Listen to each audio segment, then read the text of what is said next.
रहमतुल्लाहि व बरकातुहू। आजकल आपका मशगला क्या है? क्या मैं आपसे कुरान के मुताबिक कुछ सवाल कर सकता हूँ? कुरान शरीफ क्या और कौन सी ज़बान में नाजिल हुआ?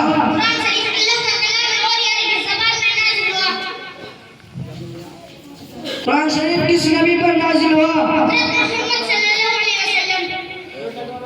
कुरान शरीफ कितने साल में नाजिल हुआ? कुरान में कितने पारे और कितनी सूरतें हैं? कुरान की सबसे पहली आयत कहाँ नाजिल हुई? क्या पूरा कुरान ज़बान याद किया जा सकता है?